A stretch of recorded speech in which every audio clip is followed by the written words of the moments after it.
What I'd like to do now is shift gears. We're going to move into our, call it the main course, our guest presenter. And what I want to do is just start by framing this and give everybody a little bit of a context for this. James mentioned this earlier, but in the incubator phase of this project, we ran a survey. And the respondents in that survey indicated that risk management and issues related to risk management were one of the most significant barriers to running courses and running field classes. And to that end, we wanted to devote energy as a network to collectively address, focus on this particular topic. And so to that end, I had the wonderful opportunity to attend the Knowles Wilderness Risk Management Conference this year in Burlington, Vermont. And while I was there, I happened to meet Steve Smith. Steve Smith is the founder of Experiential Consulting.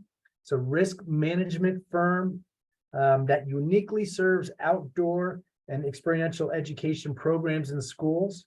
He's also the author of this really good book. I'm going to do a little plug here, Beneficial Risk.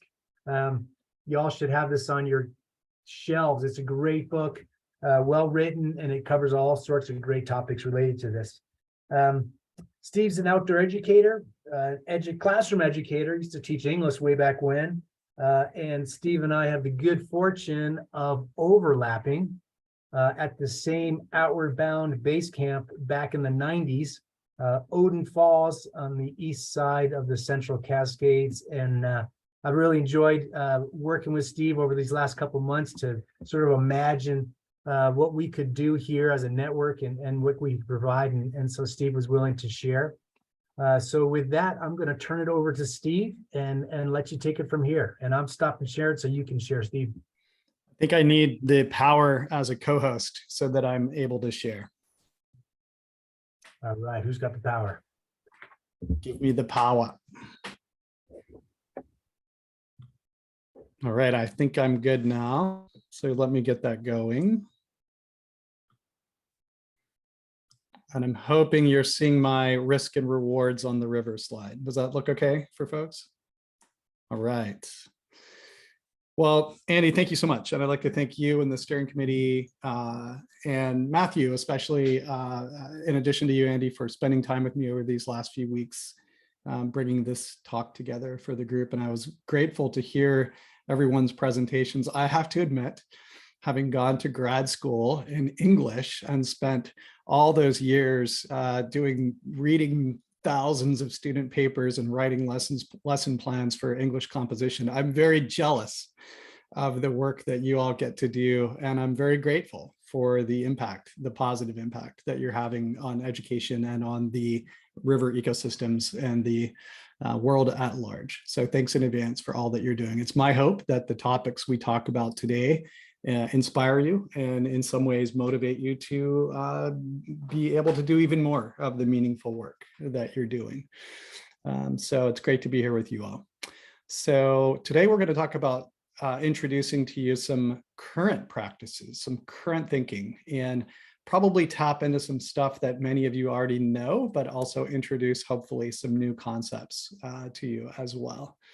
And oh, you're seeing a split screen with the Jamboard. Why don't I just make this one bigger? How's that? Is that better? All right, we'll get to the Jamboard in a little bit. Let me make the Jamboard bigger. Okay, cool. Thanks for that. So some outcomes for today.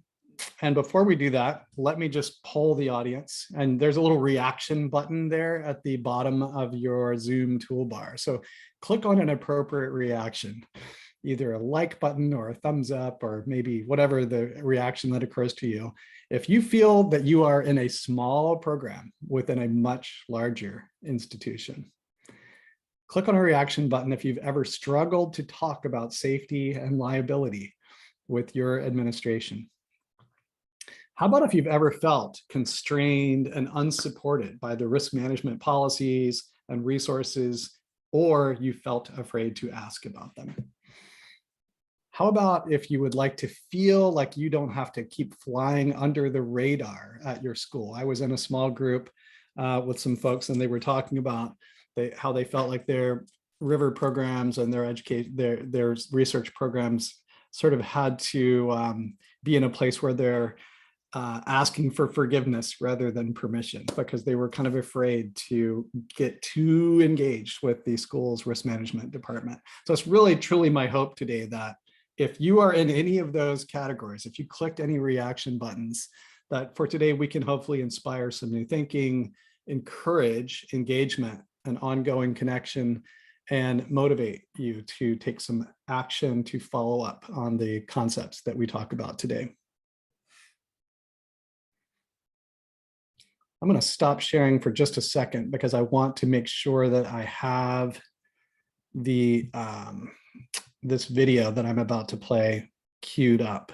So just a second here. Oops. I want to share sound. Okay, that's good.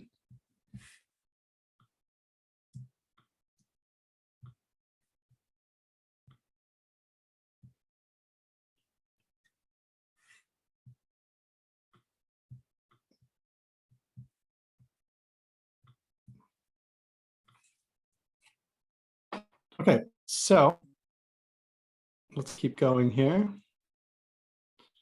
We're going to talk about, and we're going to use this incident on a river, this scenario, in order to stimulate some thinking and get you to just put this incident in perspective with your organizational approach to risk management. And before we do that, just some reminders about best practices with case studies here. This will look a little better.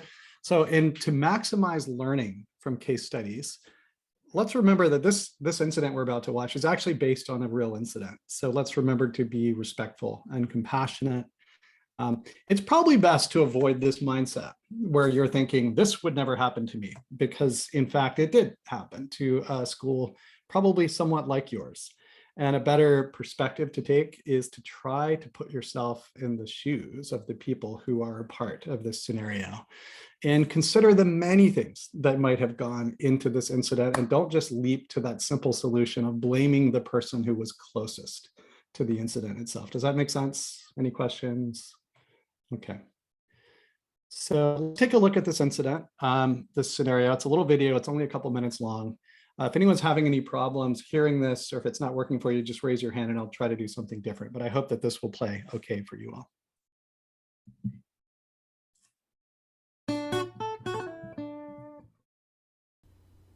A few years ago, the Geology Club from Southern Texas State University, STSU, took a trip to explore the geology of the Colorado Plateau near Moab, Utah. 6 students, the father of one of the students, and the Geology Club advisor, who was a geology professor at STSU, drove to Moab and camped at a campsite near the Colorado River in early June. On the first day that the STSU group was in camp, they watched a group of teenagers wade across the river to a sandbar. The teenagers marked the crossing location by placing a stick in the sand. The next day, the college students explored the Moab region and made chili for dinner. While the chili was simmering, several of the STSU students waded about 50 yards across the river to a sandbar. A 22-year-old community college transfer student, Zhang Wei, stayed in camp to write in his journal and keep an eye on the chili while the other students went across the river. At 4:42 p.m., Zhang's journal reads, "Wade in the Colorado River." 2 students watched as Zhang entered the river, but he wasn't in the place that the teenagers had marked with the stick. So one student, Marcy, tried to get Zhang to go further upstream for a better crossing. When they told Zhang he was not in the right spot, he responded by telling them that he didn't know how to swim. According to the Grand County Sheriff's report, Zhang was a short distance from the bank when he either lost his footing or stepped into a deep pool and struggled to stay afloat. As soon as Zhang disappeared, Marcy jumped into the river and swam to a point where she thought she would intercept Zhang, but didn't find him. The father, who was on the trip, also jumped into the river and floated for about a mile looking for Zhang. Other students in the group looked for Zhang while Marcy frantically drove a vehicle to a place where she could get cell reception and called 911.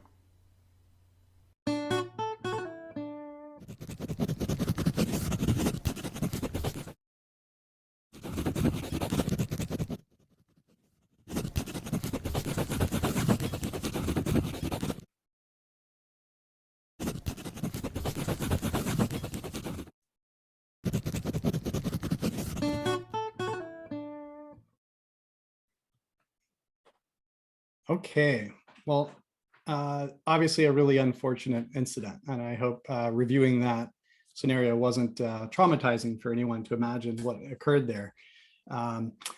What I'd like to do is take a few minutes to engage you all. We have a lot of really smart river savvy people on this call who have thought about risk management quite a bit, I'm sure. And I'd like to offer you a way for us to debrief this incident by using a Jamboard, which is something you may be quite familiar with. Are you seeing the Jamboard here on my screen? Okay, so I'm going to drop the link to the Jamboard into the chat so that you can all have that and you can join me here.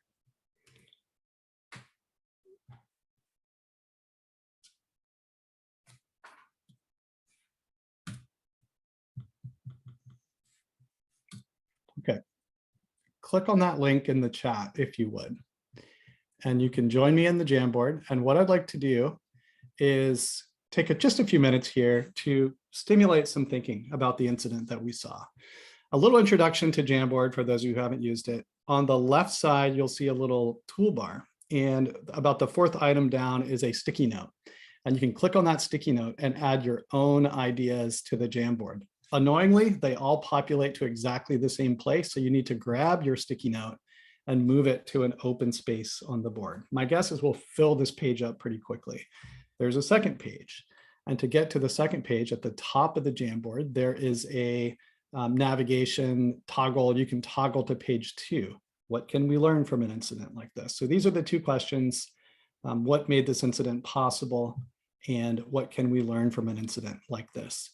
If you want to take, maybe let's just take like 2 minutes and invite people to populate some ideas onto the Jamboard and see where that takes us. I'll give you some space to do that. So let's go ahead and work on page 1 and page 2 of the Jamboard, if you would. And feel free to unmute yourself if you have any questions at all. Lots of ideas coming in. If you see one that's similar to yours, you can put yours over there next to the other one.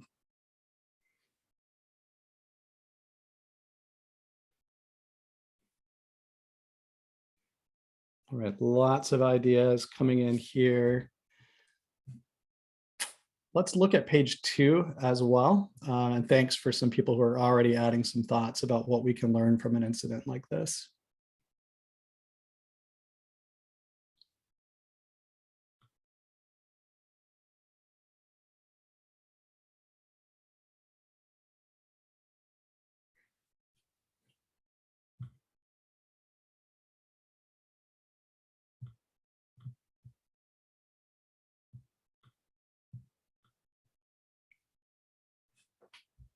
All right.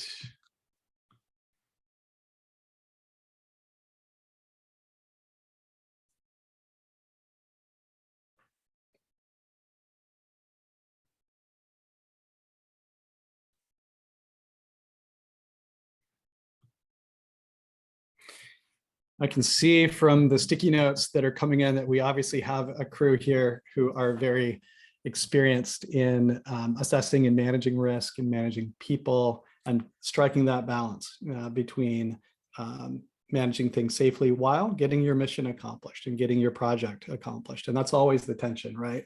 We're not there just to be safe and we're not there just to get work done, but we have to do both. And so it's my hope. It's really interesting to see how some of these things cluster together. A lot of comments here about the buddy system. I'm seeing that as a theme. Lots of comments about training and risk assessment, safety talks, perception of people's ability to swim, an unfamiliar environment. Let's look at page 2 here. This is a really thoughtful comment here. I'd like to say, I have camped here myself and I did not prep my class. It could have happened to me. What a thoughtful observation, and really appreciate someone sharing that. So there's a lot of ideas here. We're not going to dive into every sticky note, but it's my hope that that incident sets the stage pretty nicely for some of the stuff that we are about to dive into. So feel free to keep playing with the Jamboard. And you might note there's also a page 3 and a page 4 that we're going to get to. Page 3 is a place where you can capture any kind of questions or feedback, as we go through the talk, and we'll make sure that we come back to that. And at the end, there is a question about if you felt inspired, encouraged, or motivated by this talk in any way. So feel free to interact with the Jamboard as we're going through the rest of the slides here. Whoops, come back, Jamboard. And I'm going to go back to my presentation, which I hope that you are now seeing on the screen.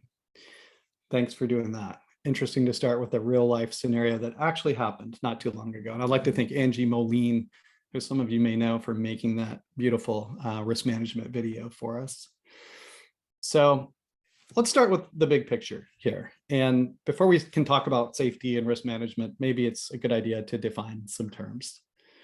So we're going to define safety, we're going to define risk, and we're going to talk about the connections, the very important connections between physical and emotional risk.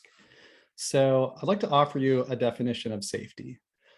And safety is a term that we all use, and everyone kind of thinks they know what it means. But my guess is, in my experience, we do not all have a shared definition for what that means. And we do not all, as the small group discussion, I think, began to show, your definition of safety and what's appropriate might be very different than what your organization expects or the tools that they provide you with, right? So if you look safety up in the dictionary, you will find something similar to this: freedom from risk of harm. And I am genuinely curious, thinking about the rivers that you work on and the projects that you do, can we ever say that we are free from risk of harm doing that work? Is safety really the term that we should be using? It's this binary term. It's this yes or no thing. People come back from the trip, were they safe? Yes or no. And we tend to think of it in these very binary and simple terms. And I find it much more useful and interesting, in fact, to not so much focus on safety, which is this yes or no question, but to engage with the concept of risk. And to me, and this is a definition from the book that Andy mentioned, risk is not just a bad thing. It is not something bad that we are trying to eliminate from our programs and from our experiences. Risk is uncertainty.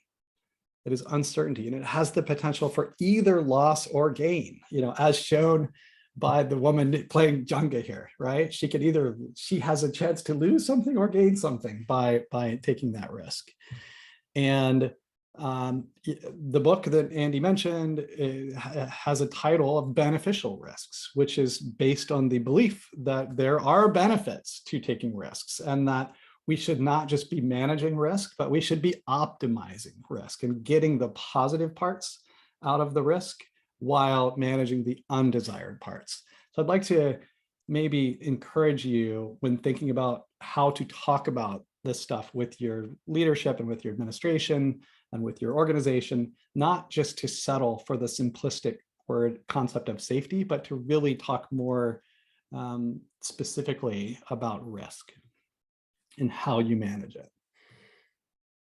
So last but certainly not least, a lot of the examples and the drowning example that we showed, a lot of risk management, a lot of safety focuses on preventing medical and physical injuries and harm. And I would like to say that while that is obviously very important, that there is another whole facet, which is the emotional safety piece. And not every program is going to have a drowning or a broken leg or a car accident, but everyone is going to have participants and staff that have mental health considerations, that might have anxiety, that might have depression, that might have homesickness, that might have any number of pre-existing conditions that they bring with them that, to me, have just as much of an effect on the physical safety of the group as they do on the emotional safety of the group. So is there a connection between physical and emotional risk? And the answer is that safety science says absolutely. Increasingly, and Andy mentioned the Wilderness Risk Management Conference where we met, Organizations like that, more and more, are spending time not just focusing on physical safety, but recognizing the importance of emotional safety. And it's just as important to have a plan and an assessment of that and how to manage that as it is to have life jackets in your boat. So just to highlight that, anyone who has studied avalanche education, raise your hand or hit a reaction button if you've ever studied avalanche education before, knows that avalanche education, when I first started doing it back in the day, would focus on the science of the avalanche itself and the facets and the crystals and the angle of the slope. Now, more and more and more, they focus on the group dynamics and the communication between the individuals and making sure that everyone's voice is heard. And we have found that that goes a lot further. That emotional safety piece affects the physical safety piece. And we see this in airline pilot management and lots of other industries. Surgery, we see lots of examples where having a psychologically safe team can create physical safety for the participants. So, indicators of emotional safety on one of your trips could include some examples like trust, like transparency between people, ability to speak up and voice your concerns. If your participants, or if you don't feel safe raising your concerns or talking about a near miss that happened, or saying that I made a mistake and I want us all to learn from it, how are you going to be physically safe in that setting? Or how might that affect your physical safety, right? Teamwork is usually a pretty good indicator of emotional safety. Vulnerability, someone added a sticky note on the page earlier about having camped at that same place and how this incident could have potentially happened to them. To me, that's a wonderful example of vulnerability. And that is an indicator of emotional safety and trust. So feel free to pop into the chat if you have some examples of what emotional safety looks like for you, or some things that you do to try to create an emotionally safe environment on your program. I would be very curious to see what those things are. So please feel free to populate those thoughts into the chat and share those with each other.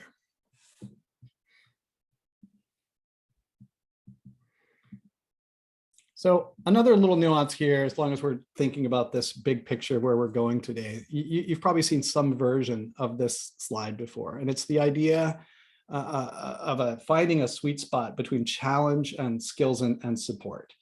And students who are challenged and they don't have the skills or the support end up in this panic zone, right? And people who have very little challenge in the program or in the experience, and they have lots of skills and previous experience, end up bored and they're just too much in their comfort zone, right? But this sweet spot of being in the learning zone is, to me, very connected to the concepts that we're talking about with physical and emotional safety, and to create a space where people can be in their learning zone, can be appropriately challenged, but supported with skills that you provide and resources and support and supervision, whatever the systems might be that help them be in that learning zone while managing the safety of the experience itself. So I'd like to think, I think Matthew suggested that I add this slide in here, and I think that really nicely connects to some of the larger points of the talk today. So we're going to do a comparison between two different schools of thought. And one of them is going to be very familiar to you because it is what your university or school is probably already doing and what society at large tends to do. And I'm going to introduce, that's safety one, a traditional top-down approach to safety. I'm also going to introduce to you an emerging, increasingly popular, and to me, very common sense school of safety management called Safety 2 that builds on Safety 1. It's not like there's one or the other. We have to learn how to do both. And I just attended a conference all last week in Florida that was all about Safety 2. And it had folks from all around the world that had come together from different industries to share how they're doing this in their organizations. So it's kind of a fresh time for me to be chatting about this with you all. So let's do this quick comparison between Safety 1 and Safety 2. So safety one is a traditional approach to safety. This is going to sound familiar. In this mindset, safety is an accountability that you have, or workers in the front line have, up to the management itself. You are responsible for keeping yourself safe. People are a problem that we are trying to manage in this mindset. So we manage them with rules and regulations and training and compliance and punishment when they don't do the right thing. And we blame them when things go wrong. In order to manage safety in this mindset, we need to tell people what they need to do to be safe. We believe in this mindset that safety means the absence of accidents and injuries. No accidents. That means that we are safe. And thereby, we should really focus on what has gone wrong. We should study the pieces that have gone wrong. Let's find the broken components and fix them in our heroic and aspirational quest for zero incidents. So raise your hand if you think it's possible to run a program indefinitely and have zero incidents, or raise your hand if you've ever worked at a program that operated for an entire year and had zero incidents or near misses, right? So it's clearly this aspirational concept, this grail that we can chase. This sign embodies a lot of the concepts of safety one. I'm sure that you have a sign just like this, probably somewhere on your campus or in your physical plan or the warehouse. And the sign is well intended, right? This sign is attempting to encourage people to, not have accidents. And they're trying to set this positive goal to show people, how many days has it been since we had a reportable or recordable incident? I would ask you to pause for a moment and ask yourself, is this sign accomplishing what it sets out to do? What might be some downsides to this approach? I see Flora, you're smiling. Tell me what you're thinking about. Well, it's intimidating, right? Because then if somebody has had an accident, they're not going to want to report it when this sign is there. Who wants to be the one? It says right here, safety starts with me. I need to stop and think and be mindful. So if something goes wrong, clearly I wasn't being mindful. I wasn't doing my job. I'm the guy that's going to reset this back to zero and maybe cost my team the bonus pizza party at the end of the month or whatever, reward they get. So there is a problem with this whole mindset of chasing zero incidents and blaming people for when things have gone wrong. Thanks, Flora, for letting me put you on the spot like that. So if that is safety one, let's contrast that with this emerging school of thought that I think you may find to be a little more uplifting. And it's what they are calling safety two, or some are calling safety differently. So these are the red words from the previous slide. We're going to see them change one by one. So rather than accountability, safety being an accountability up to the boss, here, safety is an ethical responsibility that we have down to the participants. Instead of seeing people as the problem, we see people as solutions to your safety problems with all of their critical thinking and their adaptability and their graceful extensibility of their capacities, right? Instead of telling people what to do, we ask people what they need. What do you need to run your river program safely? If rather than seeing safety as the absence of something, injuries and accidents, instead we can recognize safety as the presence of something. In this case, positive capacities, organizational behaviors that help to make us safer, and resilience. Instead of just looking at the pieces that have gone wrong, we can actually study, for the most part, why do things go right? Why do most of your trips come back with all the people that you left with? And for the most part, having met your outcomes for that trip, do we know why? Do you look at those, or do we just study the cases that have gone wrong? And instead of this quest for zero incidents, instead we can replace that altogether with this desire and a pursuit of learning and improvement from the incidents and the near misses, and seeing them as positive chances to make progress. So this image here fairly nicely encapsulates the difference between safety 1 and safety 2. If this bell curve shows the entirety of all of the river programs that go out in a year, for the most part, things go right. They meet your outcomes, things go well. We don't necessarily study why, but for the most part, things go right. Safety 1 only looks at that little red part in the bottom left-hand corner there, the pieces that have gone wrong, the injuries, the broken pieces. And it tries to understand safety by looking at the pieces that were not safe. Safety 2 invites us to expand the scope of things that we look at and ask ourselves why things normally go right so that we can do more of that. We can't understand marriage by only studying cases that have ended in divorce. And we can't manage safety by only looking at the pieces that have gone wrong or the pieces that were not safe. So another way of kind of thinking about this, and thanks to Andy for kind of reframing it this way, rather than just thinking about the risk of what you're losing, we could also look at the opportunity for the rewards from the programs that we're designing, and making sure that we are pursuing what I call the beneficial risks of these programs, not just avoiding the bad stuff, but actively designing the programs to identify and structure an approach to get the most reward from the risk that we are taking. So a caveat, I've just pitted these two things against each other to make a point. In fact, safety 1, we wouldn't be here without safety 1. Safety 1 has gotten us to a certain point, and in order to move on from there to get better, this is where starting to think about safety 2 is going to help us. So just to be fair to the old traditional standby, it's not like all that stuff is bad. It's that we need to do that, and we need to think about the bigger picture. So I hope that makes sense. So some thoughts on doing safety differently. Okay, Steve, thanks for all these theories and these philosophical concepts, but what in the world do we actually do with this? What are some concrete things that we can do to move forward?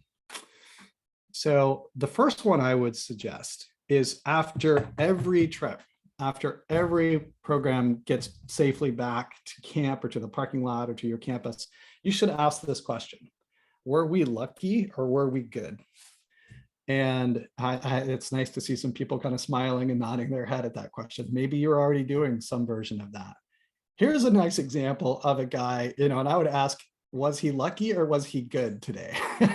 It sounds like he was lucky, and he's about to be unlucky because he's not critically examining the workplace context and understanding why that first falling box missed him, right? So were we lucky or were we good today is a question you can all just start integrating right away. Understand and pursue those organizational behaviors that make your program safe and successful. If you don't feel emotionally safe, if you don't feel like you can speak up and raise concerns when you have them, if you don't feel like you can report an incident or a near miss because you're afraid you're going to get blamed, then you are missing some of those organizational behaviors that are going to make your program safe and successful. Debriefing and learning all the time, not just when things have gone wrong, right? When incidents occur, really seeking to learn from them and not to just pin blame on an individual. It is so easy to blame a person for something that might be a system-driven issue to begin with. And I would suggest in that drowning case that we looked at, it's really easy to just blame the people there without looking at the bigger picture. And some of you started to populate some very good sticky note examples of organizational things that might have helped to prevent that incident from happening. At the same time, don't assume that more policies automatically make us safer. It's the easiest thing in the world to say, oh, we had an injury last week with a student cutting onions around the campfire. And now we have a policy that says we will no longer allow onions on our programs. And it is really easy to just layer policies as a reaction to an incident. And it's usually done from that safety 1 mindset that people are the problem that we're trying to control. And I would ask, do we really need a policy here? Or maybe you have a policy or something already in place that's making this incident possible to begin with. So don't just assume that more makes us safer. Involving the frontline staff in your safety management, if you do have an incident, if you do have a near miss, involving those people in the analysis and the solution going forward is going to do a lot more for you than having those rules or those solutions come from the top down, possibly from folks that don't even understand the context in which you're running your trip. Focusing on emotional safety as a precursor to physical safety, as we discussed, and recognizing that both are really important. Thinking when, not if, incidents occur. It's really easy to kind of like lull yourself into this mindset that, yeah, we've identified all the hazards and checked the boxes and we're good to go. But I would suggest that you really reframe that and think about, here's a question. Whoops, let's go back to that. Here's a question for you. If you were to anticipate your next most likely incident, what would that be? And are you prepared to respond to it? Rather than answering that question on this call, have that conversation with your team proactively before you get into the heart of the next round of programs that you're running, so that you've had a chance to think through that, think through your response, maybe prevent it from happening, be better equipped to respond if it does happen. So think when, not if, incidents occur is the essence of that. So those are some really practical, specific actions that I would suggest that we can all take. And I want to leave, I don't know, we're kind of near the end of our scheduled time, Andy, so I'm not sure how much time you want to allot for questions and discussion, but I'm happy to take them for whatever amount of time you feel like we can spare. Maybe, yeah, why don't you take a couple minutes? There's obviously lots we could talk about. So why don't we take, what do we got? 3:03. Why don't we go to 3:06 or 7 and see how everyone's doing? Wonderful. Thanks everybody for hanging in there. This is Steve. That was fantastic. Thank you so Awesome. much. Awesome. Thank you so much. I appreciate a little bit of extra time here. I'm looking at the Jamboard and I'm seeing a couple questions on page 3. How do you decide when a policy needs to be changed and when it doesn't? Some are obvious, some aren't. I would say that, the more you can involve that frontline staff and let them be a part of figuring that out and looking deeper than just blaming an individual, but also looking more upstream at all of the systems, things that might have contributed to the incident, that's where that question, what you would find the best answers to that. Here's another sticky note on page 3. Psychological dimensions of risk are definitely worth discussing, especially the halo effect. Thank you for that. If you don't know about the halo effect, Google that. It's sort of like perceiving your leader of a program to have more credibility or decision-making power than they really should. It can be prevalent on trips with older, more experienced mentors. Excellent comment. Yeah, so learning about those cognitive biases and some of the group dynamics that can stack the deck and make us more likely to have a incident is a really powerful plan. What do you recommend we do as a river network to improve safety? Andy, I think you're gonna talk a little bit about that in kind of the wrap up and some of the next pieces, but definitely learning about this safety 2 concept, I think would go a long way, because my guess is you've already got a lot of safety 1 in your program, and thinking about the safety 2 piece. I need to educate my administration and risk management folks, not fight with them. Absolutely. Yeah. Like inviting them to the Wilderness Risk Management Conference, for example, might be a really good thing to do. If you feel inspired, encouraged, or motivated in any way by this talk, I would suggest popping some of those ideas onto this 4th page of the Jamboard, and maybe that would be a nice way for us to kind of debrief some things. It was my hope for today that we are inspired, that you are encouraged, that you are motivated to take some action and build on some of this common language that we developed here today. And it'd be great if you maybe, as the call's wrapping up and after you sign off, just to populate some of those thoughts under that last page of the Jamboard. We can save that and send that back around to you all. There's a copy of my book. It's called Beneficial Risks. It's available on my website, which is there on the screen, outdoorrisk.com. And I would be honored to, chat with you on LinkedIn if you want to connect there, or send me an email with follow-up questions or comments about any of the stuff that we talked about today. I think you're doing incredibly meaningful, important, and hopefully fun work outdoors. And the cool thing about this Safety 2 approach is it focuses on those pieces. It focuses on the work you're doing. It focuses on your reasons for being there. Focusing on positive pieces is a lot more fun than just looking at the parts that have gone wrong. And there's a whole slew of researchers and publications that are supporting the validity and the efficacy of a Safety 2 approach. And I would encourage you to keep learning about that. So thanks so much for having me here today. And I wish we had more time to chat about all this, but please reach out to me if you'd like to continue the conversation. I'm going to stop sharing right there.